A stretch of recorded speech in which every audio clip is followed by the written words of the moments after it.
We like for real, no joking. Like I just pressed it. We're literally live right now. Hey! Howdy. Tax talk. Yeah, it's tax day here in the United, or it's about to be Tex-Trek. tomorrow. It's Depending on what it is the 18th this year, by the way. So depending what Earth nation state you reside in. But yeah, if you live in California, you don't have to pay until October. Oh, because we had lots of rain. Weird. Texas doesn't have state income tax. That's my which is weird. Yeah, we don't, and Nevada doesn't, and I don't know who else doesn't. But Here's my there's a website that does federal tax returns for free, and they're like, give us money for the state taxes. And I go, I don't have to pay any, and then they go, you're done. But yeah, who wants to talk about Star Trek Picard season 3? Oh yeah, that might be possibly better than taxes. No. But yeah, it's I guess a big episode to talk about. To be honest, like the more I think about this episode, the less I like it. But I know there's a lot of enthusiasm out there for it. So, but yeah, we should. I guess before I start hating it, we should start talking about it. But no. There's a lot that I like. It'll be a fun discussion. A big episode. The first half of our finale of not just season 3 of Picard, but the entire series, and I guess perhaps the TNG saga itself. So yeah, with all that out of the way, let's go ahead and get the show started. I'm Fathery. This is Dave. I'm Aaron. I'm Rachel. And this is Tex-Trek.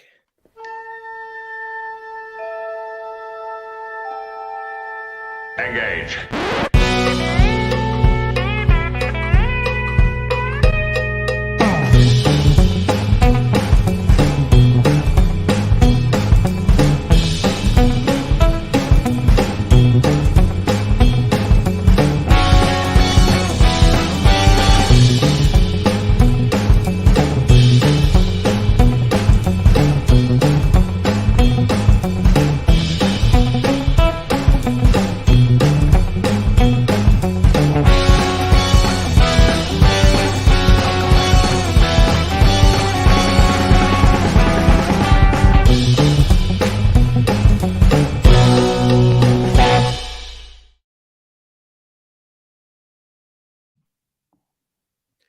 Welcome back aboard the Starship Texas for the 238th installment of the Tex-Trek podcast, the home of Star Trek fandom from deep in the heart of Texas, where we take a deep look at Star Trek, old and new. Tonight, we are talking about Star Trek Picard Season 3, Episode 9, our penultimate episode of the season, Vox, written by Sean Tretta and Kiley Rossetter, who's a newcomer to Star Trek. So thank you, Kiley Rossetter, for getting one writing credit in there right before the end of the show. But I don't know. It's that we're a living franchise with many things, many projects and productions. So maybe she'll have some more opportunities to contribute to the Star Trek franchise. Father, the old you know that old GIF? You ever see this one of Geordi rolling under the security door? Yeah. People used to post it when a thread was getting heated, and they do like in before the lock. That's what just happened there. That was when she got in before the lock. Yeah, when Star Trek shit posting disables comments. It's a Facebook thing. For you youngsters out there that don't use Facebook might not know what we're talking about, but all the geriatrics that still on Zuck's social media, they know what's up. Yeah, this episode is also directed by showrunner Terry Matalas. Before we talk about it, though, I do need to remind everyone that the show is possible thanks to the generosity of our wonderful Patreon supporters, and we'll actually be celebrating with a monthly watch party tomorrow. If you're watching this live Friday, it's tomorrow, April 15th, or tax day, as we were talking about before the show got started. So make sure that you file your taxes, and if you don't owe the IRS too much money, if you can chip in $2 a month to the Tex-Trek Patreon, that'll get you into these monthly watch parties. We do one every month. We're watching Data's Day for April. That's a popular one among some of our contributors. I saw some excitement earlier when I tweeted about that, so that's cool. And I'm hyped for it.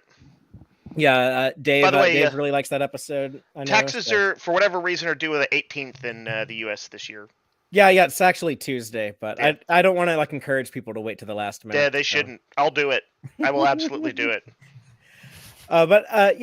Thank you to all of our current patrons: Starfleet Boy, Cake is Eternal, Crazy Dutchie, Joanne Robertson, John Dog, Geek Filter, Earl Grey Trekkie, Quarks Bar, Benjinium, Stephanie Durantes, and our anonymous supporters.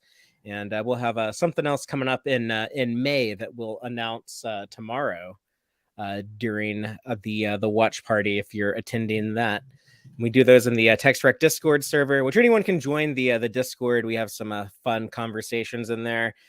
And little bit of news, they are doing a screening of these last 2 episodes of Star Trek Picard in select cities on IMAX, but it was kind of a cluster for people trying to buy the tickets. I don't know. I didn't attempt to. I knew I didn't want to drive to Dallas Wednesday. I just took off work some for my birthday. I wasn't going to take off again to drive to Dallas, but Aaron, you were trying to lock down some tickets for that, right? In LA? Yeah. That did not happen. I feel like I spent 4.5 hours to get onto a wait list. So this seems like something Quark would be involved in. yeah, he didn't. He like shortchanged whoever he was, like the web hosting or whatever. Like, I'll be honest, seeing people talk about like how like terrible it was trying to get tickets. I just had like these flashbacks to when I was getting the Taylor Swift tickets, and I was like, oh God, not again. Yeah, that was like headline making problems. Yeah, well, I think Terry like Comic-Con too.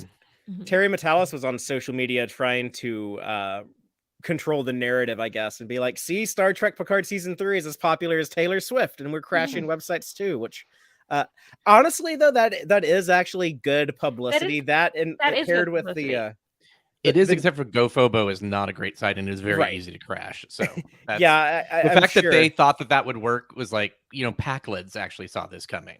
How did you not see that this was going to be a disaster? But as far as like sending a message to the powers that be at Paramount Global, I think it is good. Also paired with today, they were just saying that the Nelson ratings, which I didn't know the measured streaming content now, but I think it's the apparently first time, they do. Right? Mm-hmm. But yeah, and Picard season 3 has cracked the top 10 on there for the first I saw that. First Star Trek show ever to do that. So I think it's safe to say at this point we're definitely getting a Picard season 3 spinoff. I mean, nothing's like official, but like they're gonna do something. They gave us Strange New Worlds when everyone loved Pike on Discovery. There's gonna be something. I have changed based on this episode of what I think that show will be. yes. Well, the person I thought would be at the top will perhaps not be on that show, but I would like just to point out the Borg are really good at making dead people stand up and roam around. And this is true. And once upon a time, in an episode of Voyager I just watched a few days ago for the first time, Seven brought back Neelix after he'd been dead almost a day. So Shaw got a good death. Y'all don't undo that to make him a zombie. No. He's what happens is he gets him a hologram. He gets patched up. He comes back. He's got PTSD issues. He recognizes he can't be the captain, and he does go ahead and do Father. Maybe I think was it you who suggested this? He becomes chief engineer for the Titan. No, I never suggested that because I think that's not. I think that's a weird idea for a captain to be like, you know what, I'm just going to be chief engineer. I don't know. I would. People have deferred on captaincy or on the admiralty so many times, been busted down to captain so many times. It's not that weird. It makes a lot more sense than everyone becoming an admiral at one point, which seems to be happening a lot. It's like, why? This is true, and I would point out, like, having a good death and then coming back later. There's precedent in that in Spock. So resurrections are a thing in Star Trek, but I don't. I think they were always going to want that to be like the Jerry Ryan in command as the captain. Like I think that's why he gets to become a grease monkey like he wants to be at heart. When they resurrect him. Being a there was for the record, I don't. I just let him be dead. Like he had he had that survivor's guilt. Like he survived when the Borg wiped out all of his friends on his ship, and now he got to be the guy who he died so that everyone could live. Like that's a beautiful thing. Let's not this undo is true. that. Nope, it's my cause, Fathery. I'm gonna defend it forever. Well. Just kidding. Early on, when Voyager was first starting, there was a Wired magazine article that was completely wrong, but it was very interesting that the memory engrams of the doctor that died on Voyager during the whole, caretaker thing, Mhm. were put into the hologram of the Doctor, which is so he's like had the memories of the dead Doctor, but he was also a hologram. I'm like, that's interesting. We could do that with Shaw, make him an engineering hologram or something. I just want to give a shout out to Joanne Robertson and thank you for that generous $10 super Yeah. chat. Who's telling me a happy belated birthday. So thank you so yes, much. Happy I belated appreciate birthday. that. She deserves a shout out because she just gave you a shout out. Oh, I should show y'all my birthday gift. Those of y'all that are watching on YouTube. Just because I happen to have it. Ooh, you're Sorry. destabilizing. Sorry. I'll be right back. So I'm gonna have to turn off my green screen for this. Hold on. Let me turn that off. Sorry, this is very disorganized. I did not plan this at all. That seems to be the theme for the week. Turn off the. Maybe if we just green synchronized screen. and networked everything No, together, shut up. it'll be good. Hold up, here it is. All right. Exactly. The Star Trek 3 Search for Spock poster. If you know me, then you know that it is my Nice. favorite Star Trek movie. It's actually That's like such a good poster. it's the home Like, video poster, so it has the VHS and Betamax. Nice. that's on there. I love that. Good Lord. And yeah, so it's Those are like actually the same colors I used for my poster today or It's yesterday. actually from 1985 or 84, I guess. I don't know when. Very I don't know when cool. the home video release for Search for Spock was. Might have been 85. I'll have to check that. Yeah, $29.95. Price higher Wow. in Canada. So yeah, on video cassette and video disc. So laser disc too. Cool. So, but yeah, that was the. Oops, that was. If I don't break it, that was the great birthday gift that I got, and Looks like 1984 is when it came out. Yeah, that's super cool. What does Soho try to get you to do? One of y'all read that while I mess with my Sure. green What screen. do they call these things? Super chats? I can never remember what these things are. Yep. Yes. Yes. Sohail, our good buddy Starfleet Sohail says, "I say you should have to do some kind of stunt as agreed upon by the panel." I don't know what the panel is. Sohail, you can elaborate in the comments. I have no idea what he's talking but about. maybe he's. I agree that Father should have to do a stunt. I'm just on general principle. I don't know exactly what he means, but I agree. I can't do that because I want like a union stunt performer to do it. I'm not gonna like take that dude's job. So Father, okay, so I guessed right. We are the panel. Okay. Father, early on in Tex-Trek, you and I did our own stunts for all of our Mirror Universe counterpart storyline. I think we can do it again. You can do it again. Just saying. Well, okay. Y'all figure out a stunt for me to do. We'll consider it. But Well, also, considering I went on the WB studio tour, and apparently back in the day, Adam West didn't run up the steps at the end of the Batman like intro because that was considered a stunt. So his stunt double did it. Wow. Yeah, he was. And even I could run up some steps. Yeah. But thank you also, Sohail, for the contribution to Tex-Trek. You're a lovely, lovely person always. Your videotape would have been about $85 today.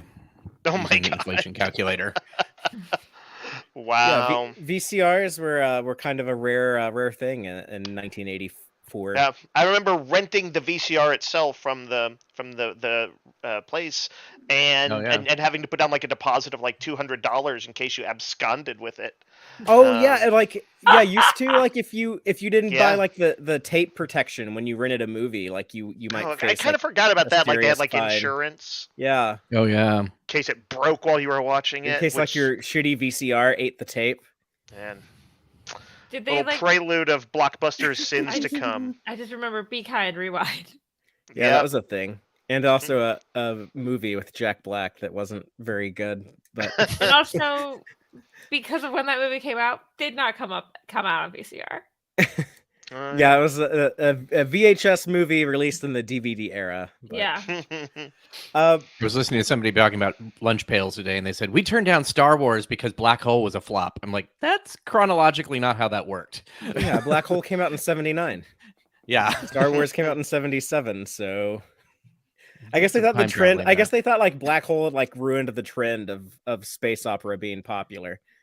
But it was for the actual Star Wars lunch pail in 1977, Mm. 78 or Oh, whatever. okay, It's like, yeah. that couldn't have worked. Well, you have to understand, Aaron. There's relativistic time around the black hole, and Oh, that makes sense. Yeah, there you go. but let's talk about Star Trek. Yeah. Well, this episode that we're discussing, Vox, I'm gonna quickly recap it by reading the official synopsis. Then I'll kind of expand on that with spoilers and ask y'all's thoughts. The official synopsis reads: A devastating revelation about Jack alters the course of Picard's life forever and uncovers a truth that threatens every soul in the Federation. The final battle begins as Picard and his crew race to save the galaxy from annihilation, but not without a gut-wrenching cost. So yeah, basically they discover that Jack is a product of the Borg because of Picard's assimilation that altered him on a genetic level, undetectable back in the 2360s, but now Geordi can see it with, I guess, a 25th century microscope can see it.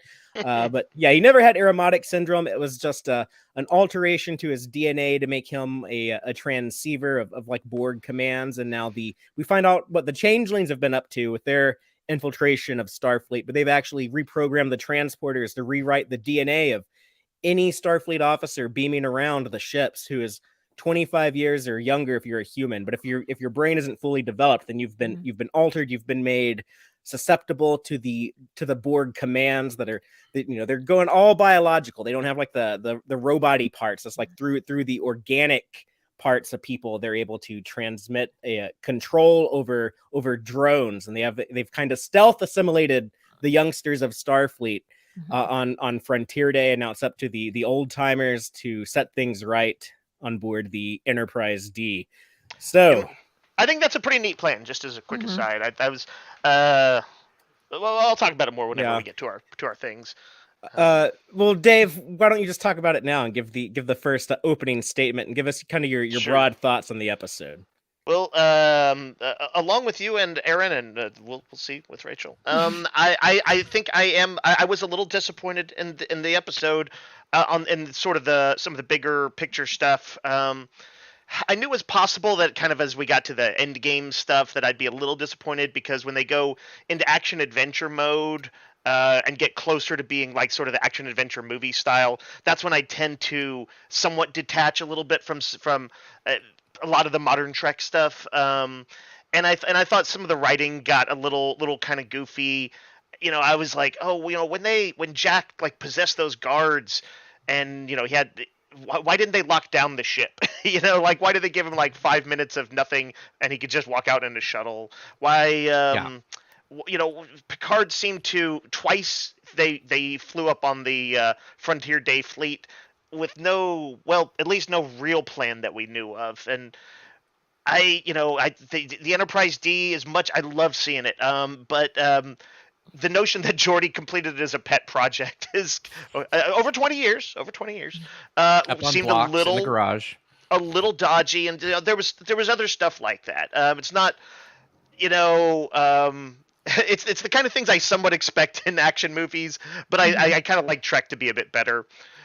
That said, I did think that really one of the biggest accomplishments was that the scheme that we had all sort of figured out either 1 to 2 episodes back came to pass, and I still thought it was a good reveal, and I think it's a cool plan. I don't know quite what the changelings get out of it, other than some revenge. And I'm wondering, if we'll get that much elaborated on. I assume there'll be at least a bit more. But I like that horror vibe, a little bit of classic Borg horror as the bridge crew turns on them.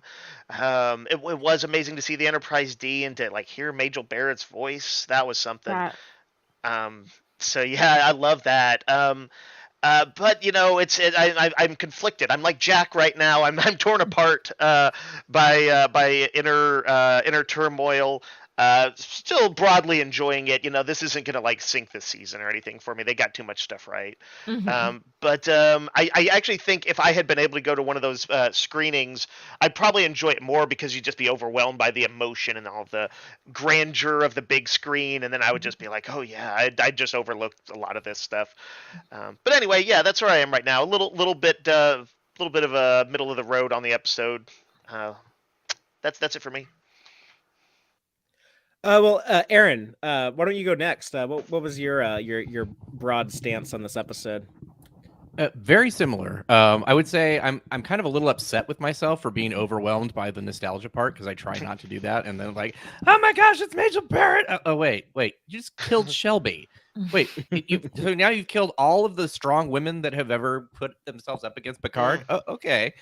You couldn't activate your inner Spock and go emotionless and critical. Right? Yeah, exactly. Yeah. So yeah, there are pieces of it that I kind of have some issues with, but I overall really enjoyed it. Like you said, we knew the plot pretty well, but it still felt like a great reveal, and it was the whole biological rewriting the transporter thing, like that was clever, and that was not something that we really had thought about specifically. So I very much enjoyed it. Obviously love the D. The carpet line I kind of knew was coming from something unrelated until when we started like, oh, that's where this is going to happen. And it was like, and it did. But I still laughed really hard at that. That was great. I couldn't help but laugh because of so many people making comments on it. I was like, you did this. You made them have to do this. Like, yes. So I'm sorry. It really was. People knew that was coming? Is that a thing? No, I only did because of something related to what I do behind the scenes. Gotcha. Okay. Yeah, I was like, I did not expect. Well, it's been a subject of discourse on Trek Twitter. I gotcha. For the and last if you read year. Dayton Ward's novel, where they encountered the like an alternate universe Enterprise D that didn't get destroyed, Picard was the reverse. He was just like, I can't believe how much I've always hated this carpet. Just like how ugly it was, basically. And it's like, I'm glad we don't have carpet anymore. So I think it's just kind of funny that. I mean, you could definitely take this, like the TV Picard's as sarcasm too. Yeah. I think that's true. Jill requested that we read Joel's comment in the comments, and I think it's a good one, asking, how could Majel not overwhelm someone? It's a test for changelings. They don't care. So in that sense, you're in the clear, Aaron. That's nice. That's the moment when it won me over, too. Yeah, I was already won over, and then when that happened, I was like, oh, God damn it. Like, yeah. That's also like when the waterworks start, you're like, I was like, why did you turn the lights on? I hate this ugly ass TNG ship interior. And then I heard Majel Barrett's voice. I was like, oh, I actually really like that though. And I love his like, yes, I'll take that field demotion. The fact that because she's not connected to anything anymore. Yeah, it's great. But I took it as she's not connected to anything, so she wouldn't know. And also, I assume they're probably having to use Majel Barrett's like pre-existing dialogue. Yeah, I'm pretty sure that line. In fact, I was gonna go and check the episode to confirm it. I'm pretty sure that's from the Jellicoe one, Chain of Command Part 2. Yeah, that makes sense. Yep, I agree.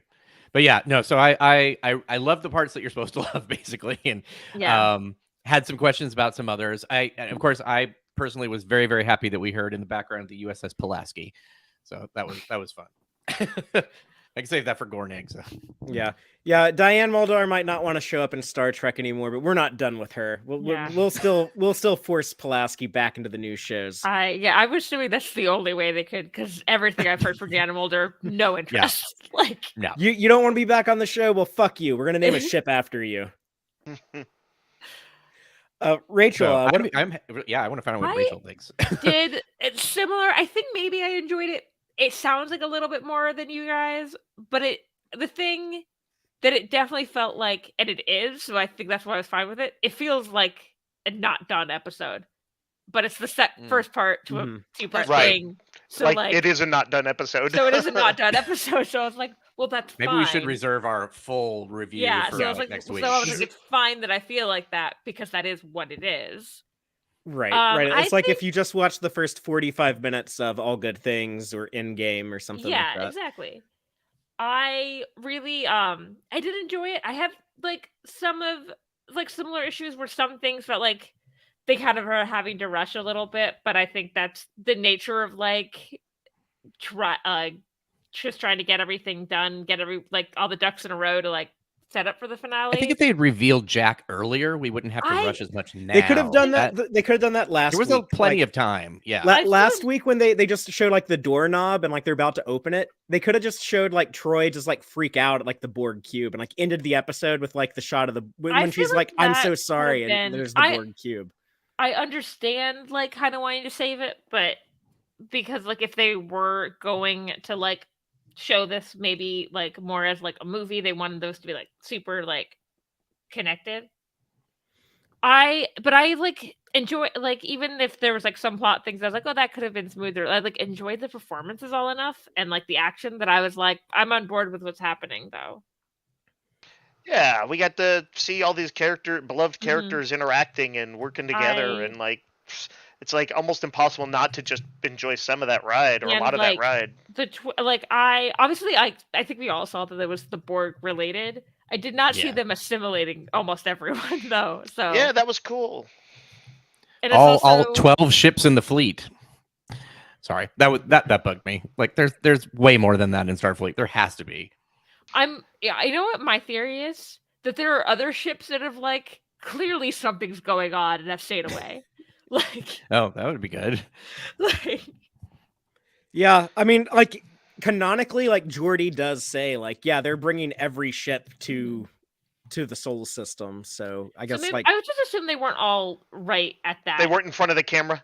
Yeah, there were some like on the other side of Earth or something. Yeah. That's where all of the ships that weren't allowed to be on the show, like the Parliament class and the Protostar class, and like all of them that they were California all, like, class over there. Yeah. Mm-hmm. Well, I don't know if California classes are still around because they were kind of like they seem to be old in the time of Lower Decks. So and I did like there's like, you know, some cool cameos, and so it was like I enjoyed myself, even though I was like, this feels incomplete. Yeah, and it's always good to keep that in mind. That we're enjoying the ride. We can't really have final judgment until like we get to the end of it. But a few dopey plot point things. It's like, oh, they're not going to explain why Picard didn't, you know, lock down the ship and keep Jack from flying off. It's because they needed Jack. Yeah. They needed Jack to get off the ship, and then honestly, but I figured Jack. But they could have slowed down with some of that stuff if they had done the board reveal the week earlier. So yeah, and Jack's smart. He could have gotten past defenses. Because it didn't. I saw some people being like, "Why did Jack go?" And I kind of assumed that whatever's happening to Jack right now is like an impulse he can't control. Yeah, I'm actually like okay with his motivation. Like he's been saying this whole season, like, I am very uncomfortable sitting on my hands while people die for me. I should just turn myself in. So I'm not surprised here when he's like, I'm gonna turn myself in and then try to assassinate the queen when I get close enough. It's like, it seems a little on the, I guess I'd say, the irresponsible side, when given how much he doesn't know what's going on, to just be like, I can handle it. It is, but he seems like a guy who would be irresponsible like that. Yeah, and I kind of assumed it was similar to like Odo being like compelled to, once he's like close to where the founders are, to go there, that it's like he has like something compelling him and he can't like really stop it. I hope that Jack does exactly what he says. The Borg Queen will be listening to her plans, and he just like knocks her out. Just one punch knocks her out. I assume that he couldn't like that he was physically unable to kill her. I think so. I think when he says like I'm about mercy, I think like he considered that like a mercy, like he's gonna like kill this queen and put her out. He almost like he's like doctoring, like it's almost like he's gonna euthanize a patient almost. But I did find it interesting how they did the queen. Like I thought it looked cool, but we'll talk more about this later. But I was curious why, especially for viewers who hadn't seen that character since First Contact really in any way, like why they didn't show her more vision, you know, why we didn't get it. Because Alice Krieger was probably willing to do the voice but not put on the makeup, so they didn't want to show her face. They use a body double on I just figured there's other ways. Well, they had to spend a shitload of budget to get all these legacy actors back and to rebuild the Enterprise D set, so that's why it's been like a bottle. It's been a cheap bottle show for 10 episodes. It's the reveal of the boss villain. Like if you don't bust out your money to show Thanos, who do you bust it out for? You do the Enterprise D instead of the Borg, but I do need to read a Sledge GE2's comment. Thank you for the $5 super chat. Sledge says it was good to see the Enterprise F make its TV appearance. I hope the fans that came up with the design for Star Trek Online was. I hope the fan who came up for the design for Star Trek Online was proud. Yeah, I'm sure he was. I think that was Thomas Marone. I don't think it was a fan. Oh no, I think Marone did like the CGI model, but I think I think the design was like one of the fan contest things, kind of like the Luna. Oh yeah. I think you're right. Yeah, I don't know that they would. I hope they got money for that if it's being used on the show now. I don't know if they did. I'm kind of inclined to think they didn't because it was already an asset owned by CBS or by Yeah, Paramount. you kind of Global, sign but everything over. yeah, so that does suck when you play with the toys of like belong to like a big corporate entity. Yeah. You don't get like the ownership of it, but I was put his name hoping. in the chat. I'm not sitting in judgment because I don't know what the situation was at the time they were filming this. I was kind of hoping we would see Annie again as the Borg Queen. I mean, she was still active and working when they shot this was all shot over a year ago. That's true, but I don't know. Like, I don't know if her health had taken any kind of turn, so I don't. Not gonna sit in like judgment of the fact they didn't use her. Yeah, I mean, I don't know if we'll find out any answers, but to me, it kind of makes more sense. I thought she was great, and when they used her in season 2, as a Borg Queen from that alternate Confederation timeline, and then here, if there's a way where you can cheat and get Alice Krieger in there, that's true. I think it was appropriate. The one thing I can't figure, and Father, obviously we need to hear your thoughts on it, but I'm like, I don't know how you get to the end of this without showing the big bad. You know, like you can't keep her in shadows forever, right? It's like she is the big villain. I mean, we might get like is she bit more of a shot of her face or something, but I don't think that's necessary. I think if she's just like, it's kind of like that shitty Star Wars movie. Isn't it like a Chekhov's gun not going off or something? I don't know. We'll see. Let's see what they do next episode. Father, what'd you think? Chekhov's floating face. We're like 32 minutes into the show, so I'll just forego my opening thoughts. I mean, like it was fun. I don't have any like TNG nostalgia. I don't like. I thought the Enterprise D looked good. Just like it doesn't make like my heart swell. Like in Lower Decks when we went back to Deep Space Nine, like that made me cry. This was just made me like kind of just roll my eyes. Like, well, they did like a remarkable job recreating this design I've never particularly liked, but good job. It was appropriate to use the iconic ship, and I guess the only other thing I'll say right now. Well, I shouldn't say like another negative thing. Let me think of a positive thing. None of us hated it. We're just like, no. It was very predictable though. Like these are a lot of things that we had been predicting. I've been saying ever since they first mentioned Hangar 12. I was like, oh, the restored Enterprise D is in there. Like when they called the Enterprise D a fat one in the first episode, I was like, oh, the Galaxy class is gonna have like a big hero moment later in the season. All of this was telegraphed. However, the Borg reveal, we saw that coming. They're gonna do something like big on Frontier Day. But all those things came true in this episode, so we really don't know much about what's gonna happen next. That's true. That's and I also exciting. thought even if I knew what's coming, it was also still done well in a way that proves like you don't necessarily need to keep everything a secret for something to work. Right. It is the tradition, I think, of like a lot of these serial adventure shows to kind of try and have a few big reveals like that. But this is a pretty good way of doing it. And we should also keep in mind, we are a pretty entrenched fan base. We're not the casual audience it's also doing great with. Like, I spent a lot of time not thinking about what's going to happen in this season of television. Yeah, sure. The majority of people who watch TV shows never go and talk about those shows on the internet. So yeah. I don't know how to be like that. I'm not chill. Most Star Trek Picard viewers have they've never heard of Tex-Trek. They don't get on Twitter and talk to other fans. It's just they don't listen to Star Trek podcast or go watch like YouTube videos that break down the episodes. That's not a thing in the experience of most viewers. So please message them and tell them to watch Tex-Trek.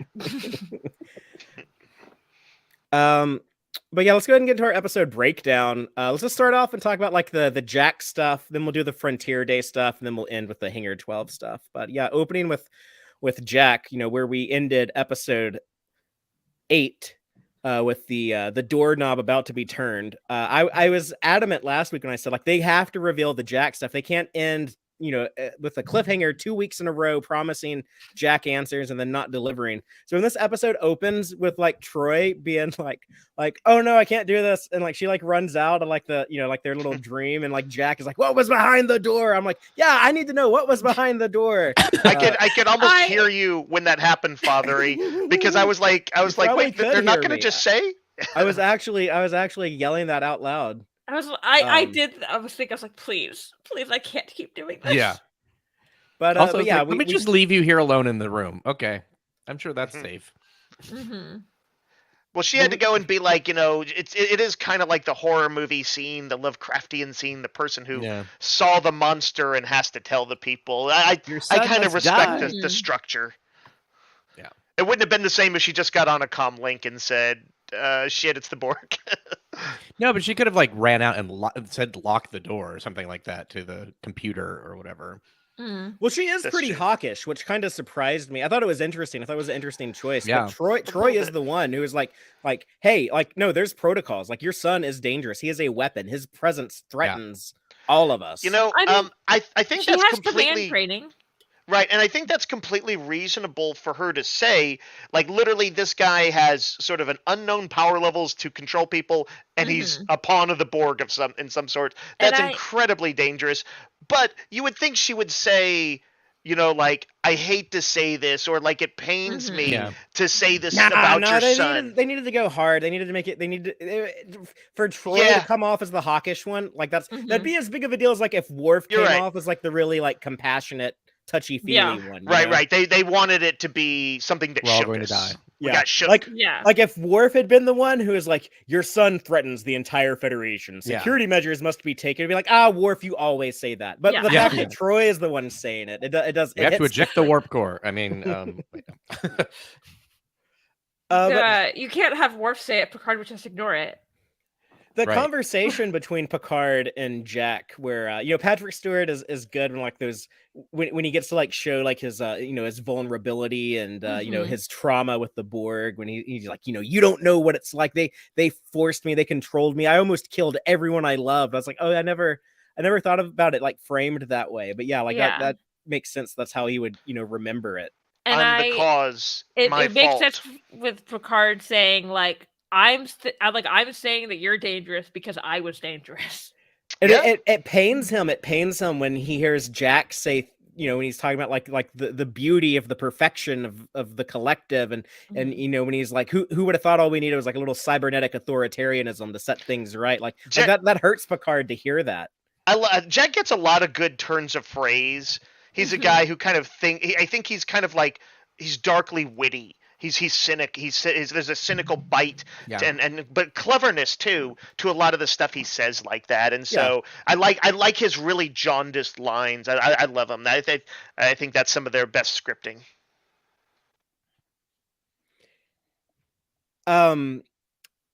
The line from Picard to Crusher when Jack does flee, when he says he inherited the best of you and the worst of me, obviously like he has that guilt, and that's kind of like the theme of the season, is that like both the good things about us and the bad things about us influence the world of our children, our offspring, of the next generation. It's funny because I thought I didn't have a problem with this, even though I'm going to say this, is that earlier in the season Jack was talking about like the good things he did inherit from Picard.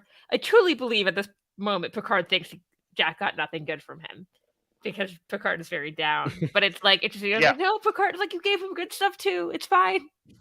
Beverly just like, yeah, you're right. This is the characters at an emotional ebb. I like that line from her. Like, I gave Wes a lot of space. I'm like, yeah, you did. Like, you left him alone on the ship for a whole year when you went to go be head of Starfleet Medical in season 2. But yeah, she's like, then like I lost him to space, and then I watched Jack closely. I like that idea. He of can like, come back anytime he wants. He's busy. He doesn't want to. He's combing his hair. Leave him alone. He can fix all this. Because we like saw him last season. I'm like, why are they having him do this? Yeah, it's weird. Because he came back to the 21st century. Yeah, this dude could drop some real heat on those Borg. We don't really know what he can do. Actually, I guess that's true. He's not like he's not a Q. Does Wesley have superpowers? Like they never really explore what it means to be a traveler. I was like, does he not have control over where he goes? Is that two elements of last season that would be have made sense to bring to this season would be that, and of course. Girardi's merging with the Borg Queen, who is apparently not this Borg Queen, and yeah, this is the Borg Queen from Endgame, from Voyager. Yeah, and then the Borg Queen that Girardi was hanging out with was the one that they got in the Confederation timeline that was supposed to be executed by Picard. They were becoming our friends. There should be some Borg allies or something. Well, they never. I mean, I was a big fan of what they did with the Borg in season 2. That idea of like that showed a way for like how we could become friends with the Borg, but they never addressed what happened to all the Borg that were injured from Endgame. Yeah. Basically, like that other not the collective that like Girardi had been running, but like the other Borg. So I feel like we're getting the end of them. We're getting the end of like the bad Borg here. I think this is going to be the end of them, and then like Girardi's good Borg will be the only ones. It seems like they didn't want to confuse the casual audience by like saying, by the way, there's 2 Borg factions, and then they did that. They said that in an earlier episode, right? But it was like one or 2 lines, right? I mean, it's not a big thing. There's like he's like, oh yeah, there's like the nice Girardi Borg on the Stargazer, and then somewhere out there, the mean Borg are still there's existing. One other thing I want for the previous seasons that I feel like now should be addressed, which I didn't feel earlier. I feel like now that Data's around, maybe introduce him to Soji would be like. Yeah, I mean he's only been around for a little time, so yes. I'm starting to realize why they didn't want Elnor and Soji in season 3, or one of the reasons. Just too much stuff. I mean, well, the larger reason is they needed to save budget to get all these actors back and get rid of most of the cast of Star Trek Picard. But in addition to that, it's like, like Ed Speleers seems so much more mature than those 2 actors that I think it would have made him seem too old if he's supposed to be like a guy in his early 20s and he's actually like acting alongside people in their actual early 20s. I think that might have broke the illusion a little bit. Yeah, I think there's some truth to that. I did wonder like if they had become Borg because they had both probably used Federation transporters. However, I think Elnor might be dead because the Excelsior blows up in this episode. Well, I think there was a tweet from Harry and Matalas that specifically said Elnor was not on the Excelsior. Yeah, but we don't know that in canon. That's fan fiction from him, essentially. He died on the way on screen. He died on the way back to his home planet. Yeah, like Terry, if you want us to know that, you got to mention it in the show, not just like tweet it. I think it's interesting that people often think that like the creators, like if they just say it at any point, it's like no, that the classic Dumbledore is gay. Classic, exactly. Classic J.K. Rowling cop out. Or I think it was like Bob Orsi who was like, "Oh, these IDW Kelvin timeline comics are canon," and it's like no, like you don't get to say that. Like that's not how that works. It has to appear on screen. To be fair, the IDW comics are supposed to be soft canon. They are considered canon until they are on screen. It's been like, I don't know. There's soft canon, beta canon. It's either canon or it's not, though. In the I know, but I mean, at least that is closer because they do actually talk with all of the other people when they're building them out. They're supposed to fit within the world, at least until something changes on screen. That has clearly more validity than like a writer's tweet, but right. Interesting post in our comments from parenthesis I. There are now multiple Borg factions and multiple Changeling factions, which is odd because part of the initial appeal of both species was how they were so unanimous. Yeah, fair point. Fair point. I will say, be bringing order to chaos, and instead I think maybe this proves is like their thought that like everyone can be exactly the same is not true. Yeah, arguably it's a thematic point. It works as a thematic counterpoint to them, I guess.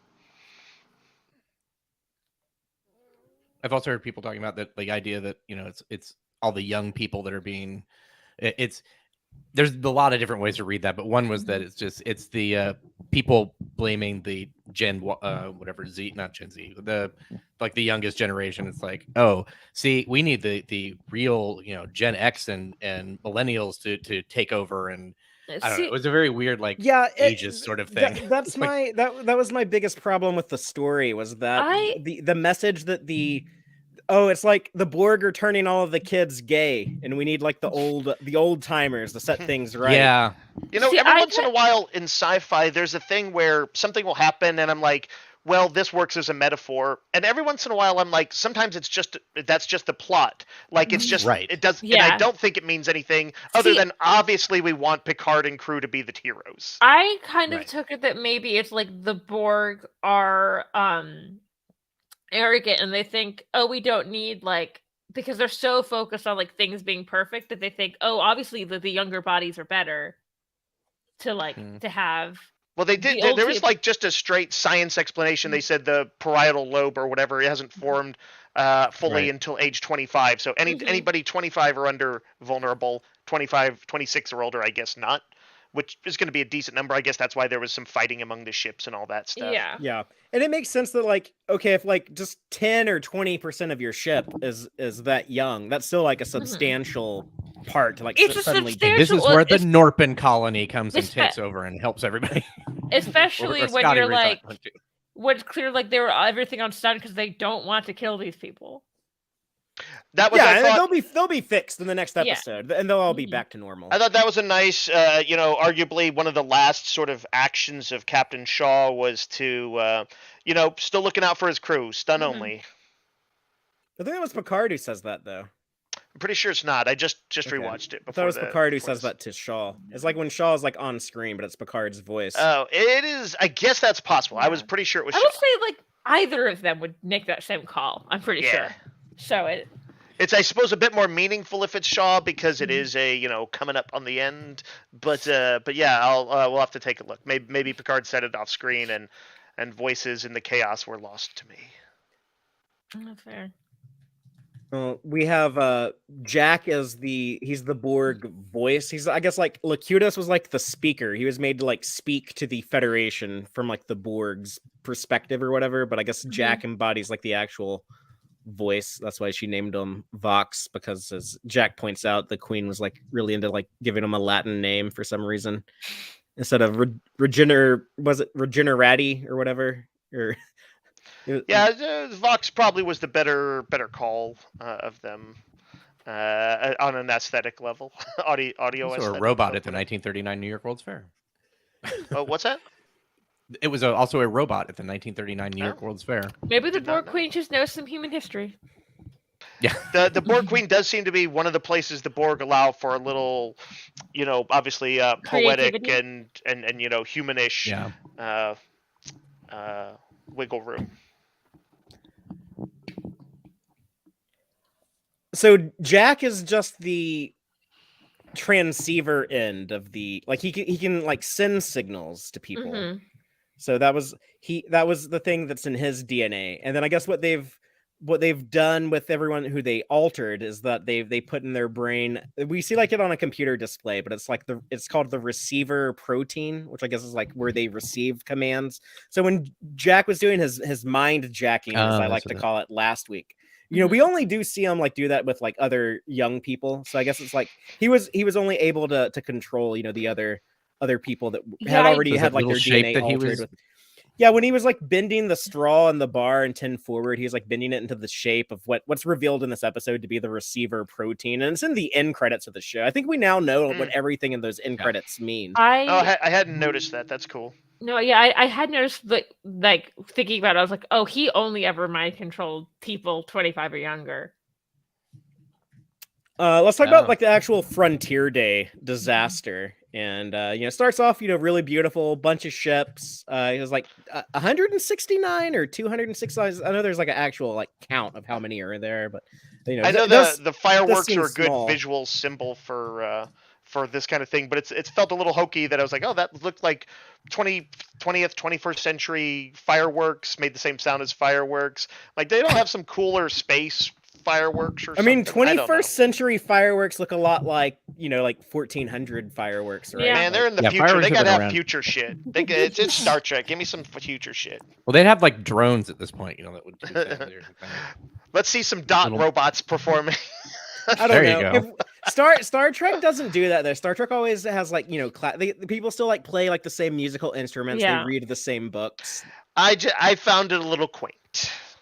I would say like this isn't. We see it's just that much farther in the future than like the Voyager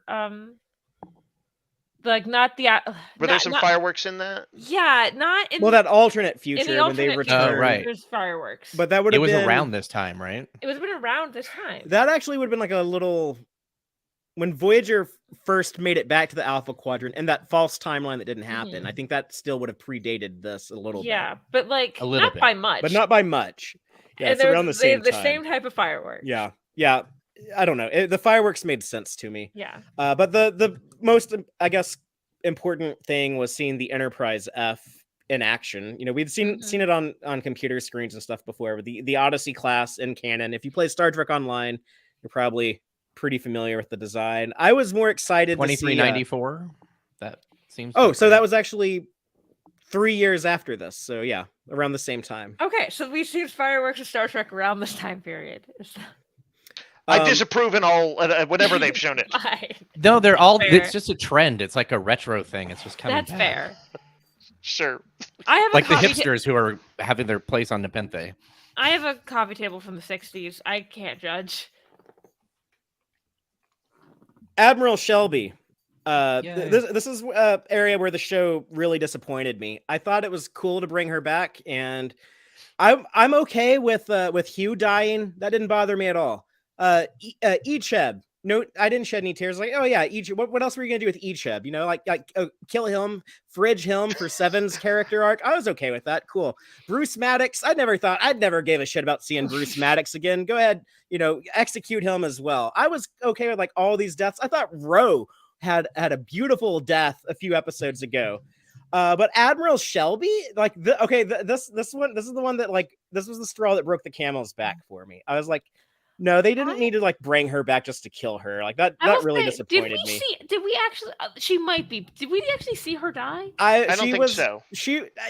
I mean, like she was shot with holes two in her when it was set to kill. Yeah, when it was like set to kill, probably on disintegrate. She probably like turned into like a red cloud of dust right when the camera cut away. I will say I'm glad they said her dead. name though, because I was like, I was like, is that Shelby? And I was like, okay, good. The only way she's not dead is if that was a changeling, and then like the Borg are like, we don't need to be changelings anymore. They wouldn't bother to be that duplicitous about that particular thing. I think this is actual Shelby actually dead. Yeah, and if that was like kind of all she got, which was like she gave a kind of speech that didn't particularly, I think, evoke her particular style of kind of ambition from back in the day, and if she gave a speech just to kind of seem a little bit out of it and like, you know, clearly not at all aware of what was going on and then died, yeah, that does kind of suck. I wanted her to like contribute. I wanted like when Picard is like, hey, I know it sounds like I'm senile old timer Picard just saying crazy shit, but you have to believe me. You know, the changelings have infiltrated, the Borg are gonna take command of the ships. Like I wanted like Shelby to like do something, and instead like she just gets capped immediately. Yeah. I guess her we did see the fruits of her ambition. She made it up there. Yeah. So, but yeah, like does it matter that much if you're just about to undermine it? Maybe not. Well, also, did Riker and Picard kind of seem to imply that she was behind the idea of it being the interconnected fleet, like the fleet formation? She was endorsing it, but she wasn't. I guess it wasn't like her initiative necessarily. They were just like, "Oh, how ironic that she should unveil it." That's because she was like their, you know, like anti-Borg person. She was like assigned to the Enterprise D and Best to Both Worlds Part 1 as part of like the, you know, like the Borg as a Borg specialist, I guess. So yeah, the fact that she's kind of ushering in, like she's basically like handing the keys to Starfleet over to the Borg. It is irony. I like, it would have been weird if they didn't point that out, I think. So I actually appreciate that line. So I also think they were saying that like the actual like thing they're doing is very Borg, like having them all connected and such. Although it did make sense for me for Shelby to do that because she was always so ambitious in a way that like, she didn't always think things through. She leaped before she looked. Yeah. She was Also, when you David think about it, Marcus it's like cooking with proto matter. Mm-hmm. It's like, oh wow, we can do coordinated fleet shit. Like, you mean like cars and something can do now today? It's like you can do it with airplanes. It's not. There's no giant like technological leap to what they're doing. This is the third time in less than 6 months I've watched a Star Trek season finale Yes. with Starfleet ships turning against Starfleet.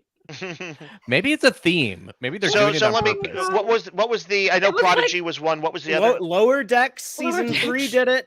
Prodigy season 1 did it, and Picard season 3 did it. All within 6 months of each other. God, I think there's something. It's like something that happens where like people have the same ideas at the same time. But they all talk to each other. We've been told they all talk to each other in the 90s. But it reminded me. Remember when 2 different seasons of Star Trek ended with Riker coming to save the day? Right, and yeah, like I believe y'all, like writers and producers, when y'all tell us that you're all talking to each other. I totally believe you, but it's clear like some of y'all ain't listening. So. Somebody's some are more equal than others. Some are talking more than others. A lot of it is like.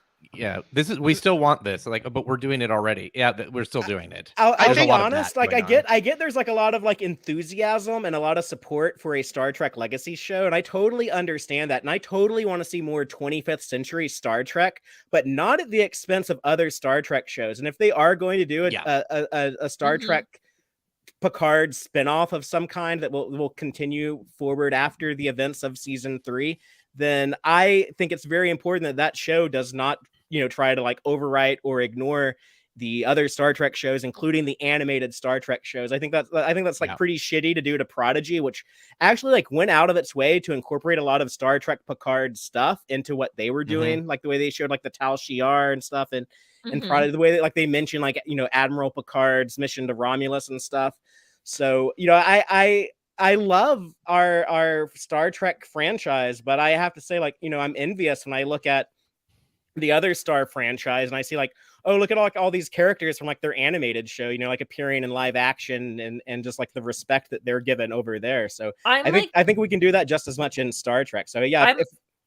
Oh, sorry. I was gonna say I'm hoping that once we have the Strange New Worlds Lower Decks crossover, that maybe that will like host the home. Like this is part of this. Yeah. And I'm glad that that on Strange New Worlds, I'm glad that we have dudes running that show that they're clearly not ignoring the animated shows. Instead, they're trying to incorporate that.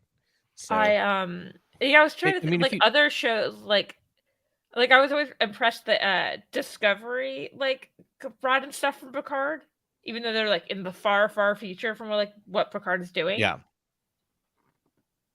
And also like just looking at the visuals at the end of like Prodigy, I think that fight was far more almost believable than what we saw at the end of it. Just like these sort of like semi-rendered ships that all kind of like, I don't know. It just felt very cheesy, and I felt like there were way more ships in the Prodigy season finale, even though there weren't technically than there were in this. I do think that like I don't want to compare it until I see how this plays out, of course, but but I do think like right at the moment I felt like Prodigy had the somewhat stronger effort in this case. We can't, it's unfair to judge right now, but I would agree of the three the examples of that we've seen with Lower Decks, Prodigy, and Picard so far. I do think Prodigy did it best, but we'll see. I don't know. I'm sure they're saving some stuff for next week. So I'm curious to see what those formations were. They almost look like lettering or Borg writing or something. Was that like Borg language? Or are they spelling out a message? I thought about that, but like, from what perspective? Like God's perspective? Like who would it be to see to see that? No, it's not. It was just interesting that it wasn't like what. I think it's meant to be, look like mechanistic, their kind of forms that they might think of, geometric, but abstract to us. Yep. Mm-hmm. But the destruction of the Excelsior, did any of y'all think about Elnor when that happened? Like that hit me immediately. That was my first thought. I was there's the Hikaru Sulu. I didn't see that before. I guess I would just go with that makes sense, Father. You know the lore better than I ever will, but You know, on a cinematic level, on a TV level, I doubt that they would probably kill him off screen. So if they didn't show it, they Agreed. weren't worried about it. And I think that right now they would. He's in a limbo where if if the actor wants back and they have a story for him, they'll do it. If that doesn't happen, they won't do it. But I doubt they'll bother to confirm or deny. I do like that Picard had a strong reaction to that. Like I'd like to believe Picard remembered Elnor. Mm-hmm. Like, oh, I Yeah. hope he was on leave or something. Yeah. Yeah.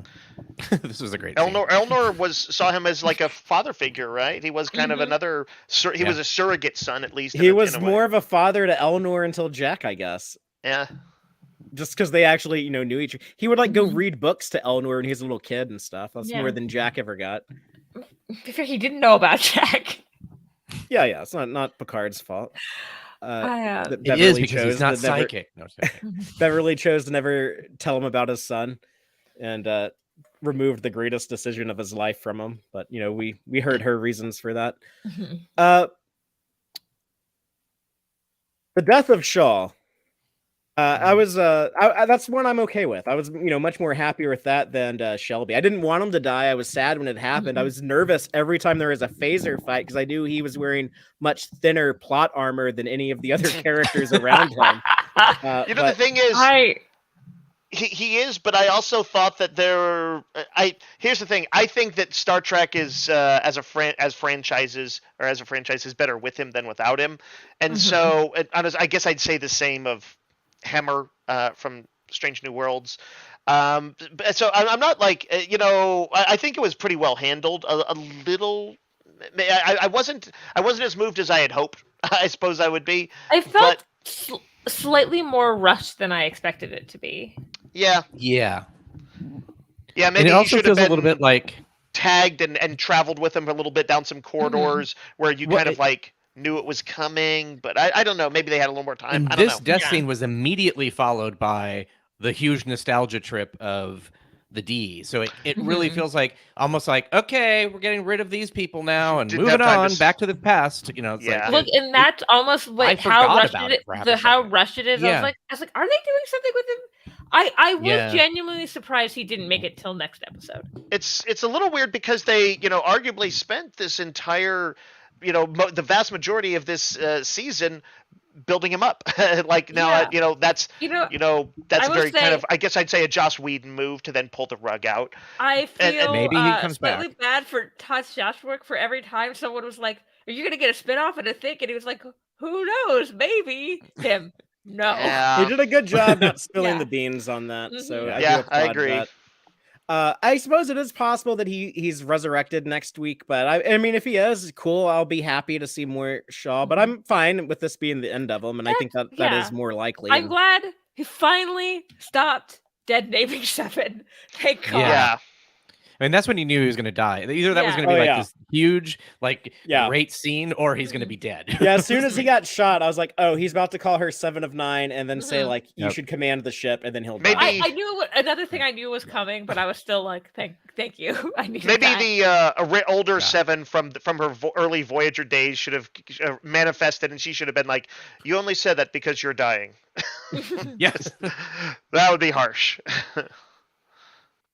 And I guess now that the space dock station is gonna get destroyed, so I think that might be how next episode opens, is with the burning remains of space dock, and it gives space dock has to come back now.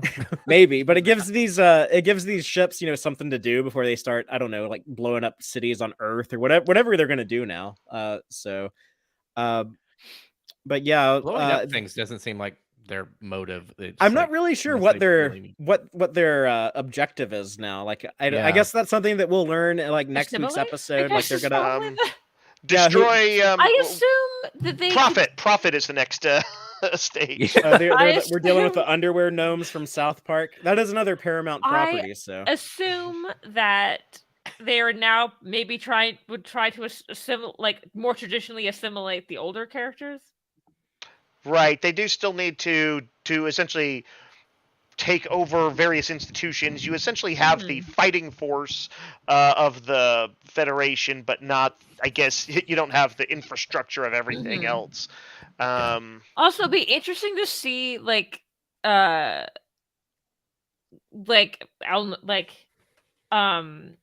the developmental rates of other species are. Yeah, I was kind of wondering about that. That'd be a neat thing about... to put in the books, but they would never touch it in the show. What if Tavine was... They would bring it up in the show if you're dealing with a character who's that alien species. Yeah, I guess, even like something like the Vulcans, which have particularly long lives. Well, I was about to say, like, that was the thing that I was wondering about with Tavine when Vadic killed her a couple episodes ago. Because, Vulcans age more gracefully than humans. Yeah. Tavine might have been, in her 40s or 50s or 60s, even though, like, she looked young. So what if Vadic killed her because, like, she was like, oh, this one isn't going to turn into a Borg, but, like, these other ones might. So. Maybe so. But also, like, it could, because of that long development time, there may still be that, the equivalent of the parietal lobe that isn't completely formed. So, you could be a 40-year-old Vulcan who's still effectively what if a Elurian? What if it takes their brain, like, a few centuries to stop developing because they're so long-lived? I actually, honestly, if somebody did a novelization of this, I'd actually love to see some of these things talked about. Agreed. It's funny because it's something that I'm interested in, but I also don't think it's good, like, real estate for a television show. Right. Like, what were you saying, Aaron? Cake? Oh, it mentioned something that made me think. It's like, so are the ships in the museum connected to the network as well? Because Voyager would have been a better choice to take than the I don't know if those ships might not be active, though. Like, they might not have, like, warp drives, or they might not have, like, antimatter loaded in them, Which, for some reason, Geordi did have loaded in this. So my assumption was yes, the ones that are on display were connected. Okay. Yeah, but, I think he probably. He probably I think on the D. So some prep work to get the D ready, because he was telling Worf, he's like, I got drones loading torpedoes, so he's clearly doing, like, some last minute. Because they don't have people working there, that's for sure. And it might be a thing where one-man museum. Geordi always thought this was a bad idea, so maybe he so he was like, maybe he purposely was like, okay, they don't know about this ship. Or they don't know how ready it is. If the Cylons ever make their move, this is this is the one. Well, let's talk about that. How it's Battlestar Galactica? Is that what we're talking about now? Apparently, it's they did do lift a little bit from that. Yeah. Well, all this has happened before and will happen again, right? Oh my god. And the Borg have a plan. Some people who worked on Picard season 3 worked on Galactica. Yeah. The D did look great. They did a really good job showing it off. Even though I joked earlier, it's the design that I don't like, but it wouldn't have made sense to do anything else. That is the most iconic ship for these people. That is the ship they were on for 7 years of the Next Generation. I think it made me laugh every time I watched the thing. I need to know what happened to the E and why it's apparently not Worf's fault. Someone is writing that book, right? Like, there's no way they're not. I thought that was just something I didn't know, or I just forgotten about. It's not a known thing. The E was fine. It kind of confirms that he was a captain of the ship too. Yeah, which I know the novels did that. The novels had Worf take over the E when Picard got promoted to Admiral to do the Romulan evacuation. However, I don't like Worf being captain of the Enterprise E. I want the consequence of him, like, saving Jadzia in Deep Space Nine to stick, that, like, he'll never get command of a ship because he disobeyed orders to save his wife that one time. Do you think that would be a bigger problem, or the fact he murdered the head of the Klingon Empire? Well, that was like a Klingon internal thing. That's fair. That was just funny. But yeah, I'm sure, like, some novel will touch on the Enterprise E destruction. It was a funny moment, and I do like it kind of being. Did they like actually say? Did they say destruction, or could it be no lost in the mirror universe? It was like they just say, obviously we can't use the E. Yeah. Right. Yeah. That'd be really funny if the E is just, like, stuck in the mirror universe. Like. Well, the F is going to be decommissioned, so obviously the E is not around. I like the Enterprise E so much more than the D. I would not have made sense to use the Enterprise E here, but I do much prefer that ship. I just like I like the E more than the F as well. I like the I love the E. There's just for me nostalgia with the D. That is I don't have that nostalgia for the TNG aesthetic. But you know what's funny is I've often mentioned my love-hate thing with TNG when I was younger, even though I watched it from episode 1. But the love side of that came through enough to for sure be very nostalgic. See, I think I always just love the coziness of the D. Like, the D seems like a nice place to hang out. Let's be honest. Well, that's why I like Voyager. Voyager feels like that's Voyager totally also. That could be my apartment, you know.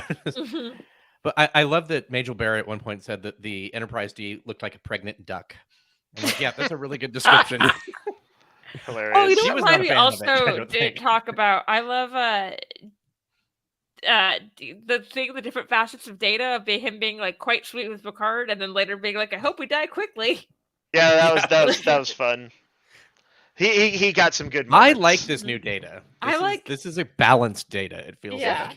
And it lets I think Brent Spiner do some of the things he surely always wanted to. Yeah, and he can. It must be tough to play reserved so often. And he doesn't have to play like the youthful. There's always something kind of like childlike about Data, which was intentional. He's kind of has like that childlike innocence and naivete. Pinocchio-like. And Brent Spiner said, part of why he wanted Data to die was he felt like it was too awkward to, be an old dude playing that youthful personality. That's totally fair. And like it starts playing very differently the older he gets. Like it also feels like he now doesn't have to he's not bottled up, so it doesn't have to be like every time he doesn't do Data, he's doing somebody who's like really broad. It's like he can kind of dial it back a little bit and be more balanced, which I like. A little more human.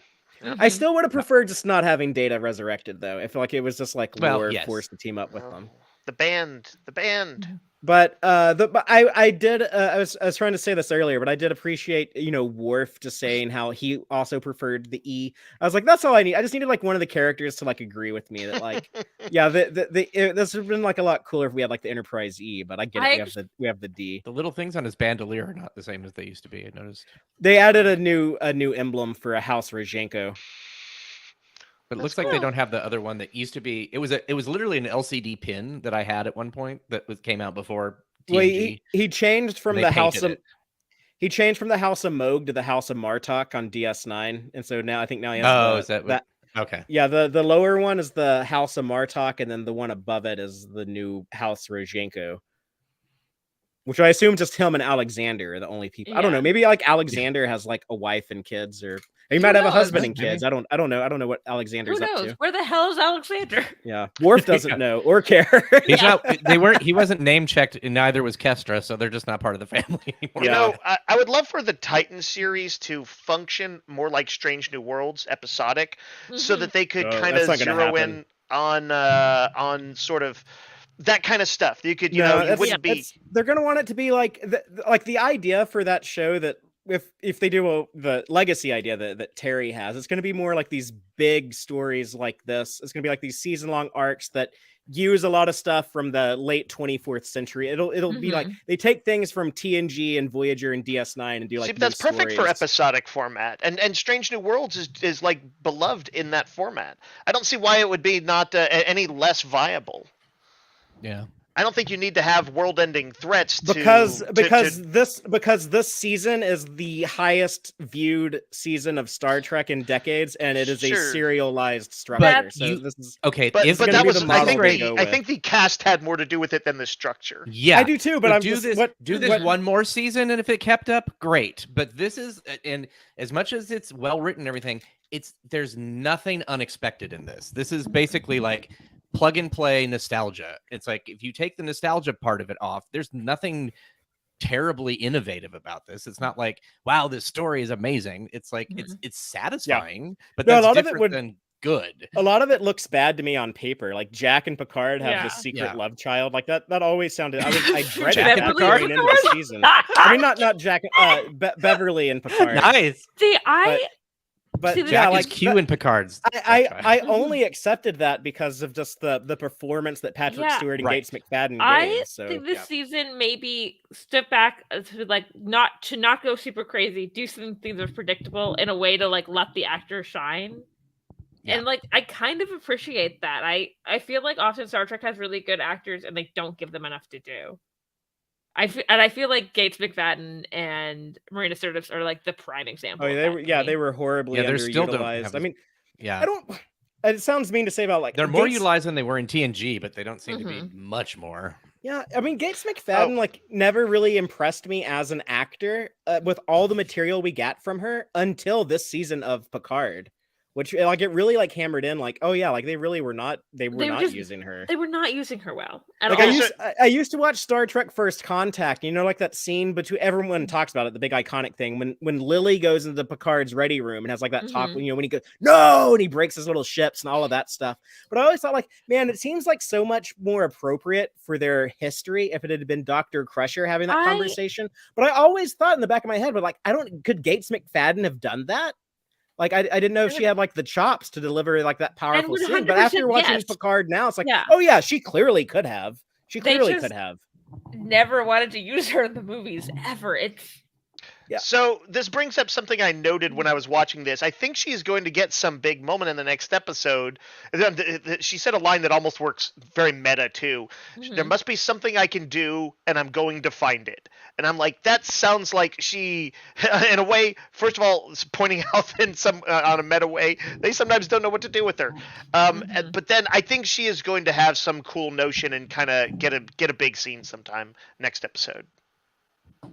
She's going to come to the rescue. Beverly was also the one who said that all systems were functioning, or she's like, you know, all systems are operational. And like, okay, why is the doctor saying that?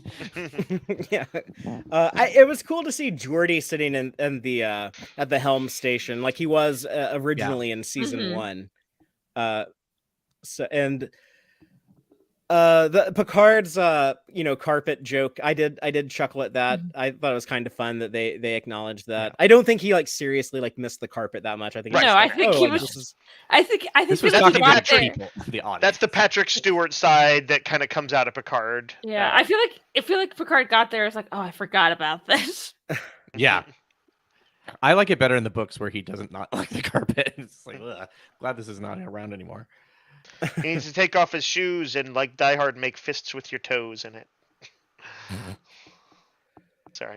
You can also. It's also weird that Geordi refurbished the Enterprise D bridge to not look the way it looked when we last saw it in Generations. Yeah, it's like you can actually tell like what I think this is like season 6 is because the bridge changed over the years. Yeah, but with like the way that the carpet like used to be like not all like the gray parts were connected, and then I think it's like in season 4 they changed that. And then there's little, I don't know, like there's little like I like the idea that Geordi just decided which one he liked the best. That's what I'm saying. He can have some whims. He can be like, I never did like that part. Or let's tweak it a bit. When the wooden frame on the dedication plaque, like that was something that they added towards the end of the show. Yeah, I want to see like at the very end is they go to 10 forward and they open it up and it's the bar from LA. It's just been recreated in there. Like, they could use that set one more time. I think like, I thought it'd be great to have Guinan's bar in there. Yeah, we might see Guinan's 10 forward. I think that's we're not gonna see engineering. We're not gonna see sick bay. So don't get your hopes up. We're gonna see too much. Yeah. The fact that they were able to rebuild this is insane. They actually built a matching version of the set. Just a lot of this stuff also came. No, some of this pre-existed. It was part of. They used it on Renegades as well. So there's some pieces that they borrowed and spruced up. Essentially, I think I've sat in one of those chairs. Nice. But they did build the full size set. Mm-hmm. So it's. I just talk about the furniture. Yeah, it is nuts that they would spend that much money for a set that's only going to be in basically the last 5 minutes of this 1.5 episode, and then episodes. and the next episode. Yeah, so Yeah, but everybody freaked their shit when they saw it. So yeah, I mean, I You know, didn't, but yeah. it's funny. Okay, everybody but one person on the whole planet. You were the only one, Yes. Father. Something that occurs to me as I look at this image is it almost looks like it's like a bank safety deposit box, like vault of some kind. Those little panels on the side look like little safety deposit boxes. Anyway. Or mailboxes. Yeah, or mailboxes. Like, Mr. Wolf, could you check the mail, please? See if anything's backed up. it was kind That's of a cool how, like, Xerox they turned machine over in the the corner. when they turned the lights on. Like, I kind of liked it more with like the darker, like more like dynamic Yeah. I was like, Oh, but like that's- turn and that's turn what it it was like back, in the dim movie. it back down just a little bit. Yeah, It like, was like lit better, like in Generations, and I just assumed that was for Yeah. like because with a budget when you're like filming TV and filming fast, kind of had to turn the lights up to like. But the ultimate Get nostalgia, everything. the thing, there was like X number, like Even the 4 Picard movies, Mhm. and there was like over 100 episodes. about 180. Yeah, of that bridge that we're looking at right now. So it's just the one that got the most repetition. By the way, I think they should have completely dated themselves and had like a date or something say the bridge is about to get lit and turn the lights on. Why didn't they do that? That would have been great.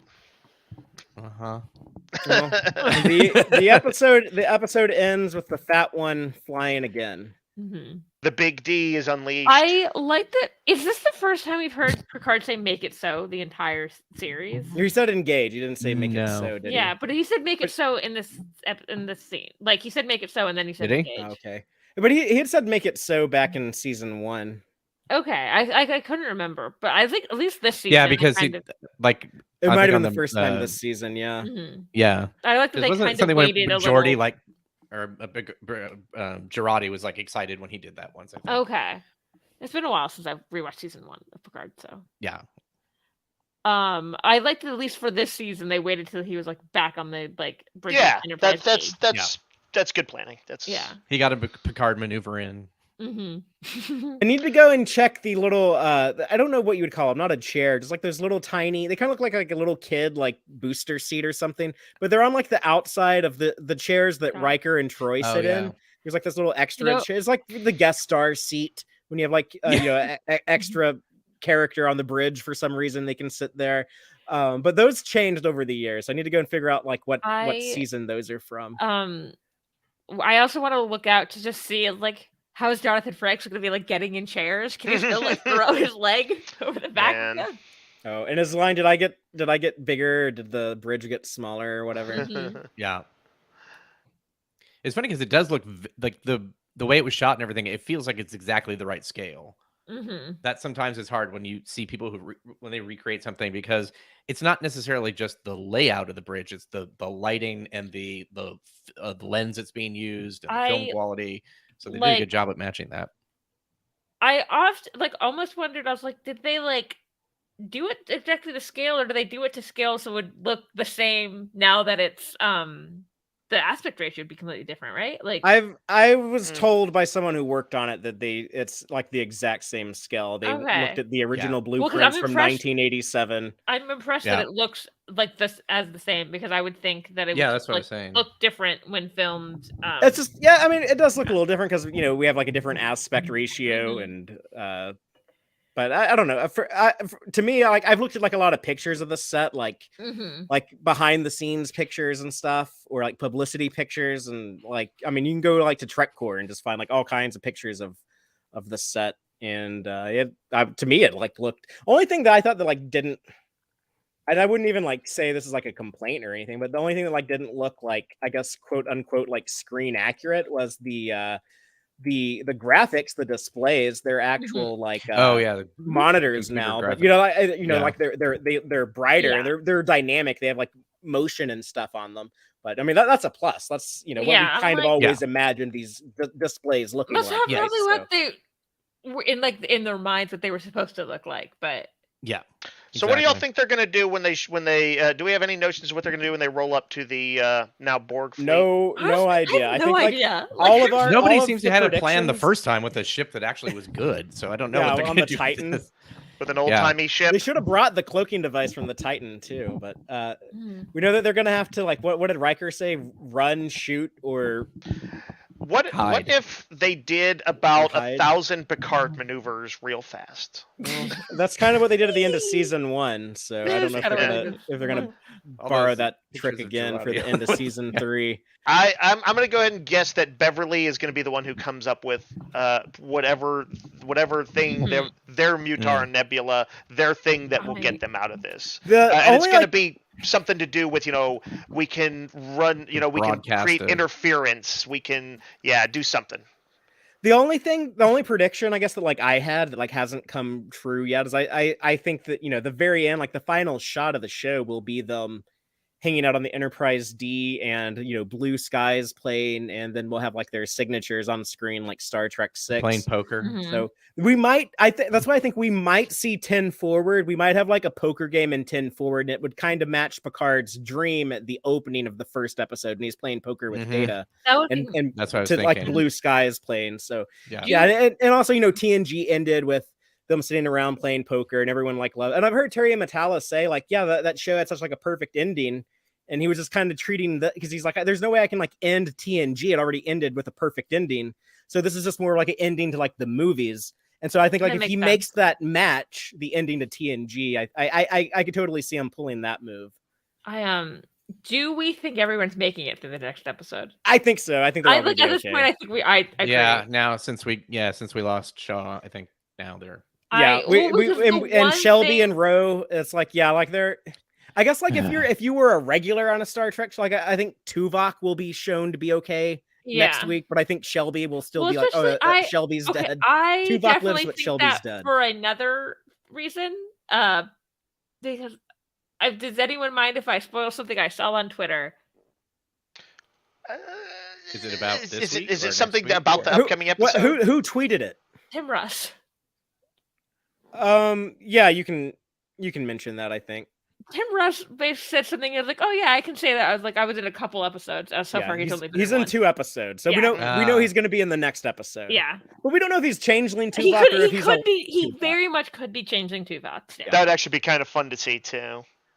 Which I would like to see, but I personally feel like they're not going to kill Tuvok off. Yeah, I think they're going to show us I think that whatever Picard and stuff is doing on the Enterprise will be happening, but then it'll eventually cut back to Seven and Raffi on the Titan, and they're going to be the ones cross paths with real Tuvok.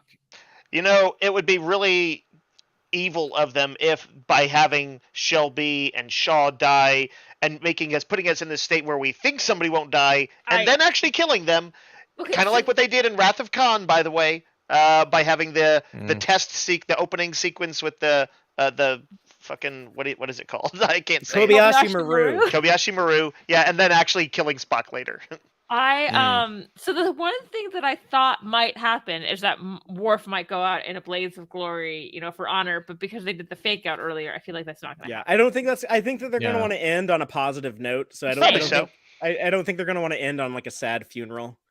So I think it's going to end with the poker game funeral. And blue skies and no funeral. Who are we happy that's dying? Lord's already dead. If you had asked me a year ago, I would have thought the show would end with the death of Picard, but I no longer think that's the case. Especially after Patrick Stewart is we should make more movies now that we're all now that we all have so much fun. Fucking with all of us. I feel like there's a chance of that. Nah, he's not. I don't think he's that. I don't think he cares about keeping spoilers, secrets, and misleading audiences enough to I don't think he's enough of the 4-dimensional chess player to be I'll tell them I want to be in a movie so they don't think I'm dead. I don't know. That doesn't seem like his style to me. Because he was kind of spilling the beans on the Return of the Enterprise D. He said was it New York Comic Con? Where was he when he was oh yeah, we go back to our old bridge and there was carpet on the set, and so he was talking about that. Oh yeah. So I definitely knew the D was back, but for there were a couple leaks about the D. Well, yeah, there was a couple of leaks. So one that I'm very adjacent to. I'll say. But you were not the only one. Let's put it that way. Yes. I didn't leak it. I didn't leak anything. That is not your fault. But on that note, I guess we'll go ahead and go to the Gorn Egg section of the show. This is where I like to bring up the Easter eggs, in jokes, and continuity connections I thought were worth pointing out. There's a lot in here that I just think is like pretty Talk about obvious. every ship we saw. Yeah, we don't need to go into all that, but just so some of the ones that people might have overlooked. When Jack is talking to Troy in his little dream experience counseling session thing, whatever they're doing, Betazoid mind meld thing that they're going on. He mentions Raritan 4, the planet where his mom took him to go to the Arboretum. That's the planet where there's that Delton colony where we last saw Soji in the season 2 opener, the Stargazer. So Raritan 4, unsurprisingly, that's named after something in Terry Matalas' real life because he's from Raritan, New Jersey. So that's a surprise. Yeah, he doesn't ever do that. Yeah, man, like it's really obvious that the show is made by like a dude from New Jersey who worked on 12 Monkeys. Yes, because it will remind you every 20 minutes. I mean, yeah, we'd all do something like that. We'd add something in from our own lives, probably, but not. Did I not all say of Delton's? The Starfleet Sohel? Did I say something? Did I say like no? Oh, okay. Yeah. He's correcting me.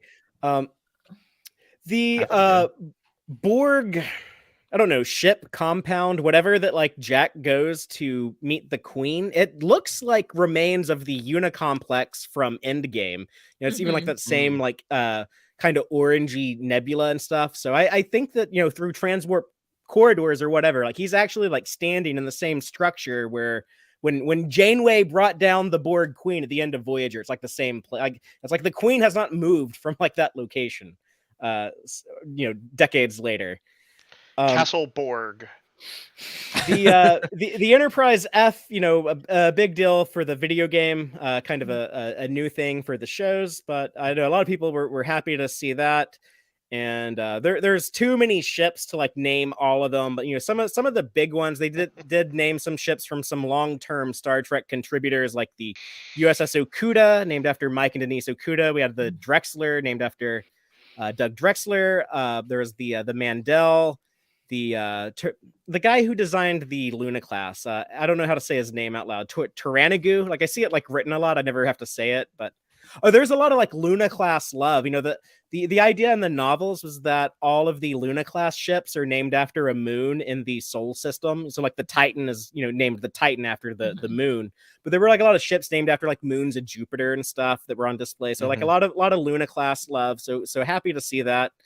Happy to see John Kelly, the astronaut from was it the Mars episode of Voyager, One Small Step, who's played by Phil Morris. He has a ship named after him. Of course, Aaron, you pointed out the Pulaski and the Hikaru Sulu.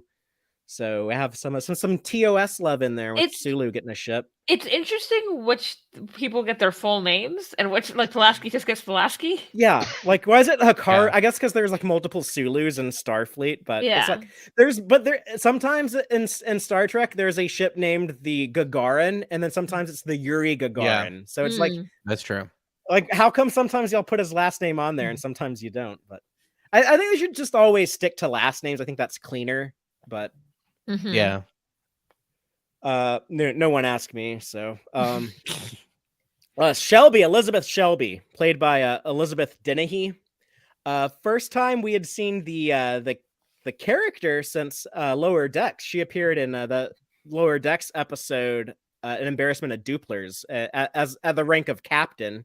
So glad to see that she was, I guess, enjoying her Starfleet career, doing cool stuff before she's killed. And she voiced her for that episode. But she didn't speak. She was just a background character. Gotcha. But the door is open, Elizabeth Dennehy. If the animated shows ever call you, it'd be cool if you agreed to do some work for them on either Lower Decks or Prodigy. They take place before this, yes, so they're both prequels to Picard. So I would love to see more of your character in animated form if we can pull that off.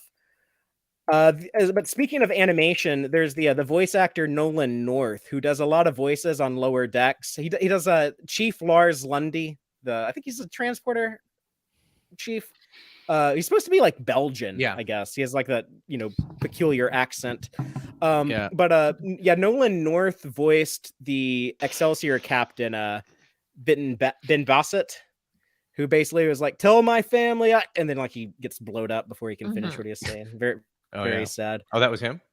Yeah. He's real famous in the video game world. I think he voiced Nathan Drake in the Uncharted video games. But he does a lot of voice. He's actually like he did a good Deadpool in a old Deadpool animation that I was like, I like him more than Ryan Reynolds as Deadpool actually. But I thought like the shuttle approach to the Enterprise D very much mirrored the shuttle approach to the Enterprise A at the end of Star Trek 4. Which I forgot to grab a screenshot of, but y'all have seen that movie, you know what it looks like. And then just the recreation of the Enterprise D, hearing Magel's voice, that I don't really like the Next Generation A aesthetic, so I was like, okay, this makes sense to do this. It's really cool. Oh wow, what a great job recreating it. But it didn't really like hit me in the feels until I heard Magel's voice on the computer, and that's when I was like, yeah. So like that coupled with Worf also being like, the Enterprise E is a cooler ship. I was like, okay, like that made the moment work for me. So Worf, I love Troy. Which is like, shut up. And like they mentioned mentioned the mom. They mentioned Viridian 3, that they had to recover the saucer from Viridian 3. It was crashed there. Because, there were inhabitants on Viridian 4. So it's like, oh yeah, like eventually those people are going to build like telescopes and see our crashed ship on their neighboring planet. We better go move that. So it's like Jordy was like, prime directive thing. And I also I was like, oh, I looked because I was like, that is a very clean explanation for that. Like why they would go pick it up. Yep. Yeah, very solid. And the star drive section of the ship came from the USS Syracuse. That episode was mentioned in Eye of the Beholder. That's the TNG episode with, what was it, Lieutenant Kwan, who's like when the people are dying inside of the nacelle. Not to be confused with The Eye of the Beholder, which I believe is the animated series episode Starfleet Sohel is discussing tomorrow at the stream he's doing at 3 p.m. Eastern. The refurbished D needs the Johnny Cash "One Piece at a Time" song as its theme. I got it one piece at a time. Yep. Yeah, I'd dig that.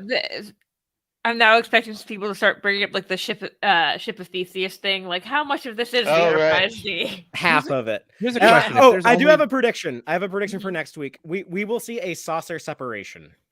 Ooh, I bet you're right. I bet that'd be a deep cut. I have never liked the saucer separations, but I will cheer for it if they do it. I think the saucer looks cool on its own. I think the star drive looks real weird. It's the worst, but if they did it, I would be like, this is such a callback. If you think the D looks derpy with the saucer, I think the star drive looks real derpy by itself. Well, I'd be curious to hear what other people thought about this. Or what do you got, Aaron?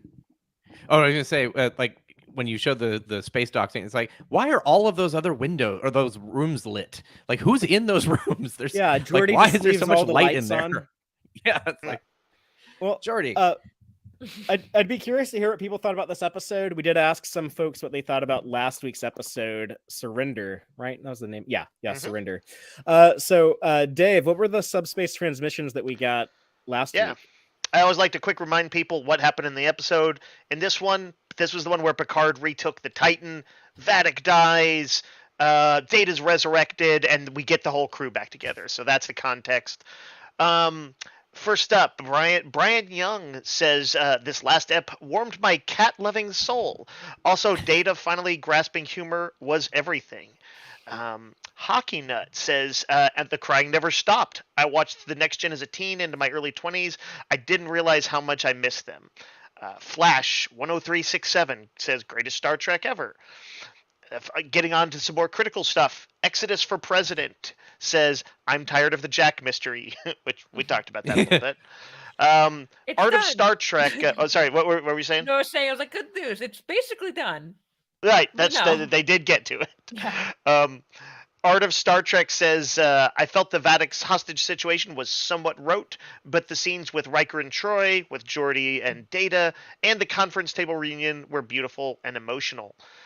Let's see, from Lennon Lived, Lennon Lives, Lennon Will Live Again.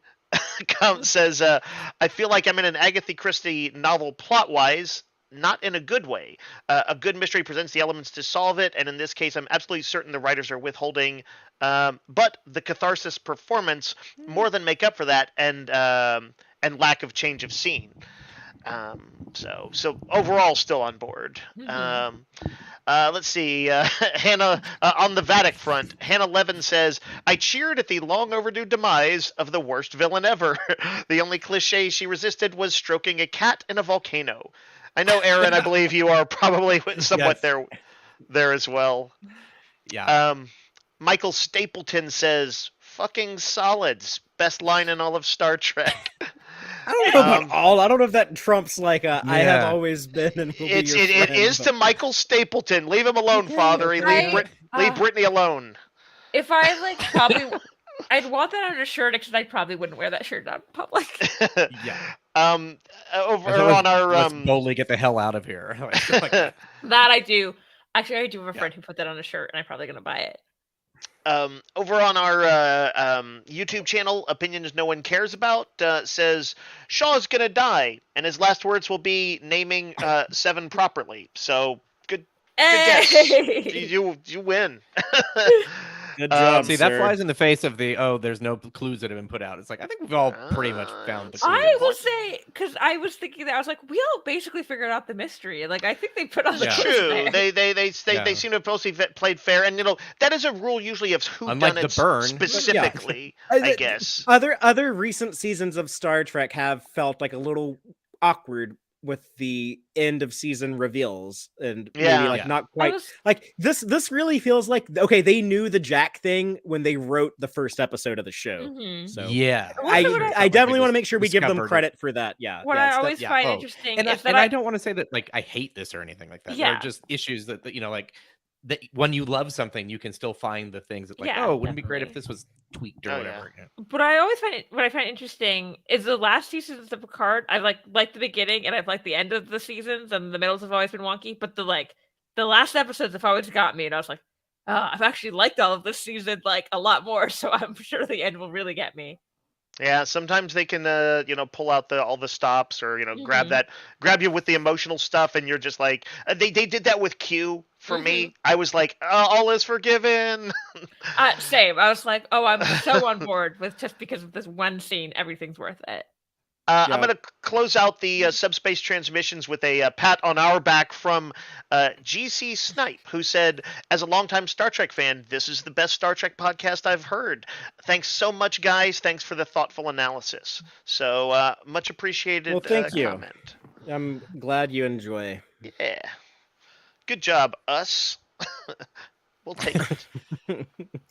If anyone else wants to leave us a really cool compliment like that, or if you want to tell us how much you think we suck, you can share whatever opinion you want on the comments on YouTube. You can tweet at me, reply to my tweets. You can sound off on the Tex-Trek Facebook page or in the Discord server. But I hope whatever you're doing, you come back next week to listen to our discussion on the Picard series finale, The Last Generation. It all comes down to this. Yeah, so we shall see you then, and until that time, as always, live long and prosper, y'all. Listen to the Tex-Trek podcast through Apple Podcasts, Google Podcasts, Spotify, or at tex-trek.com. Like us on Facebook at facebook.com/tex-trek. And follow Fathery on Twitter at TXTrek. Please support us by liking our videos and subscribing to our channel on YouTube. Thank you and take care.